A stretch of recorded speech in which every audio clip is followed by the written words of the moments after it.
Alright, it's Wasabi, welcome back to the channel. Today's battle's on the Yankee map, and we've got Crazib from Lemon Clan in the WZ-131. This tank was recently in the on-track promotions, so there were extra missions for EXP and other rewards, so there were quite a few battles in the Chinese medium tank lines and light tanks. Anyways, bottom tier in this match, it's tier 7 to tier 8. And of course, just to carry out spotting and other activities as a light tank. So there's 3 light tanks on each side, 2 tier 7s, oh, they're all tier 7 tanks actually, that's interesting. Yeah, so all the light tanks are lower tier. Anyway, it's come to the spot where typically you spot and try and get assisted damage, but he's managed to put a shot there into the 7032. He did get spotted, but are they paying attention? They're mostly looking down the railway line there. There's an Oni there who's nicely showing his side to Crazib. So puts another shot into there. Now let's have a quick look at the gun. He's firing some prima rounds at the moment just to make sure he can pen these shots. 85mm, average damage 200. So standard pen 159, and the heat round is, oops, just lost that for a second. Penetration of 230, so not spectacular, but certainly enough to keep him in this game. So unfortunately they lost their first tank. Their Progetto went up to the top here, and as you can see there's plenty of enemy tanks there. In fact, Crazy finds them not paying attention to him, but looking across the thing and gets a shot in, but the Progetto basically wasn't really paying attention to the enemy team and doing exactly the same thing, looking across. So now there's that Oni that Crazy saw, but he's leaving this position as there's not a lot of support. He would just be sacrificed if he stayed there. And you can see there T71DA in a better position in terms of spotting. So you can see he has been lit, just goes dark, but gets a little bit of spotting assistance from that Oni, who basically, was just wandering around the map. I think as Skill puts it, a tourist. Alright, so he's come back here. Now, why would you come back here? Well, quite frankly, if you have a look at the mini-map circle and where he's shooting, they are right on the edge of his view range. So the point here is to be able to shoot without being spotted. There's a light tank with no armor. You don't really want to get spotted while you're trying to line up shots.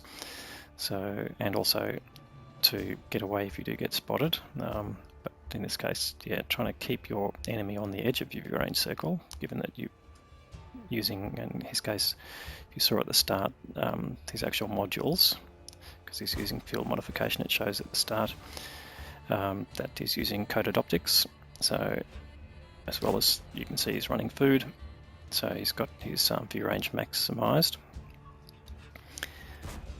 and potentially a longer view range than most of the other tanks in the game, except possibly the other light tanks and tank destroyers that have got binoculars. But of course, being on the move, using coded optics, he gets his view range all the time. Anyway, game is back to slightly even. Oh no, all of a sudden a lot of tanks dying. So now they're 2 tanks behind. And I'm sorry, I forgot to mention this is an encounter battle, so the cap circle is in the middle of the railway station. Now, if you have a look at the mini-map, well, actually, let's have a look at that after this. So he's come across a Barask who's in this ditch here, and he must be on reload because Crazib's managing to go around him without attracting any shots back. So he's pointing his gun back at Crazib just to make him think that he's loaded, but of course he's not shooting anything.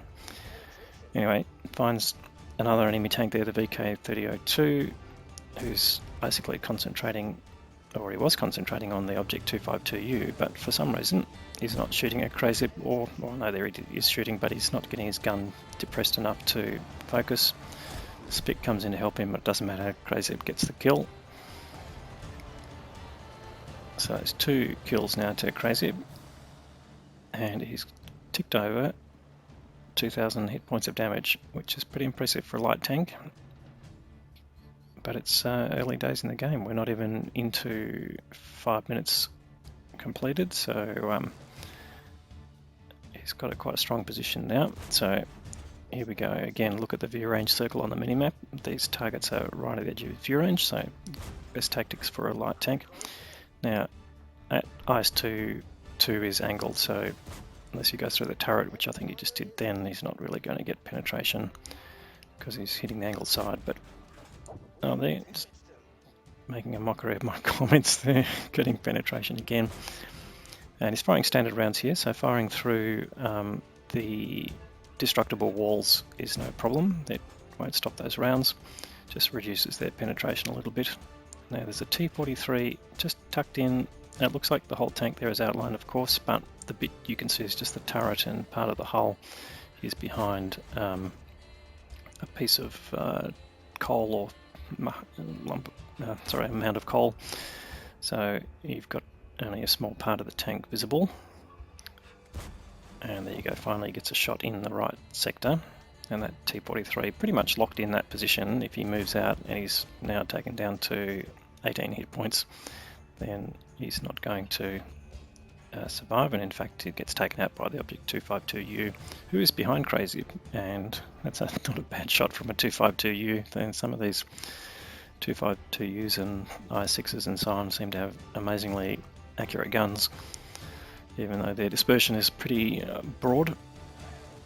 Alright, so we're down still 8 minutes to go in this game, but there's a lot of dead tanks. So there's only 4 tanks alive on crazib's team, and there's 5 tanks alive on the other team. He's found one of their light tanks, LTG, has taken a hit from him, and he's just reloading and lining him up with auto aim. That LTG is just sitting in one spot, so that's pretty silly, and crazib is managing to duck and weave a bit, has taken a bit of damage, but he's basically circling this LTG, who doesn't seem to be knowing what he's doing, and gets the kill. And he's just closing in on 3.5k of damage now. Now there's a Scorpion spotted there. Crazib gets an auto lock on him, but he disappears as he goes dark. And he's definitely behind bushes there. Now, Crazib doesn't have Commander's Vision system running, so he can't see through the bushes, but he's getting spotted again. Puts a shot into him, but the Scorpion focusing on the 252U. He's firing HE now, trying to get the maximum out of his gun, and one more shot and he gets the kill. So that finishes off his HE rounds, but gives him 4 kills, and in that exchange the Scorpion destroyed the Object 252U, and he's now on his own against 3 enemy tanks, 2 of which are light tanks, and one is the FV-4202 that he fired at and managed to get a little bit of damage done at the start, but was it enough damage? That's what we'll have to see. Anyway, sitting on 4k of damage, bottom tier tank. This is pretty amazing. Even a tier 7 tank is a good outcome, but the game's not over yet. Can he pull it off? It's getting chased there. You can see in the minimap, FV-4202 is coming towards where he knows the WZ was last spotted. And he's just searching the red line, so crazib is heading for the bushes and trying to get as much distance as possible between him and the FV. And again, if he can get him on the edge of his view range and put a shot in, but unfortunately he's below the right-way line there, so he can't get any damage. So it looks like he's going to head back to his original position on the start of the game. Let's see if he can spot the enemy light tanks as well. And he needs to get rid of all of them basically to win. But you can see the hit point disadvantage is at his 565 hit points versus 1832 of the rest. Now he just gets a bit of advice in general chat that both of the light tanks are one-shottable. So that is a good sign. But the FV was pretty much full health. So just sitting here waiting, being patient, and just asking the question, how many hit points do you think they have? This is all useful intelligence to help formulate your game plan. Alright, so there's the FV spotted again, and the FV will know he's spotted, of course. So crazib shoots at him, hits the tracks. That seems to track him and get a use him to use his repair kit probably, and he gets another shot in, but low rolls, 160. It's probably not what he wants, but at least the FE knows where he is. He's lit, and he dodges a incoming round, and now he's got the AMX on his trail, but he gets his killing shot into the AMX, so that's one tank down. Now the FE is on cap, but no, he's come off again. No, the FE's come right off. It was the SPIC on cap, and the FE's gone down. SPIC drives by, and unfortunately, just as he stops to shoot at the SPIC, the FE takes him out. That's unfortunate. Probably the highest score in the game. We'll go and have a look at the detailed results. Well, that was a disappointing outcome, but nonetheless, he got some great rewards here. So he ended up with the high caliber reward for the most damage in the game, which means doing more than 20% of the hit pool of the enemy team. Got the tank sniper reward for damage at more than 300 meters, was not difficult, and the Orliks medal, which is for killing at least 2 more enemy tanks or tank destroyers that are at least 1 tier higher. And given his low tier, that's not that surprising. Now you've got the Ace Tanker Mastery Badge, so we'll see how that was earned as well. So 4.6k of direct damage and 646 of assisted damage, so that's just around 5k of total damage, combined damage I should say, and the 5 kills. So let's have a look at his EXP.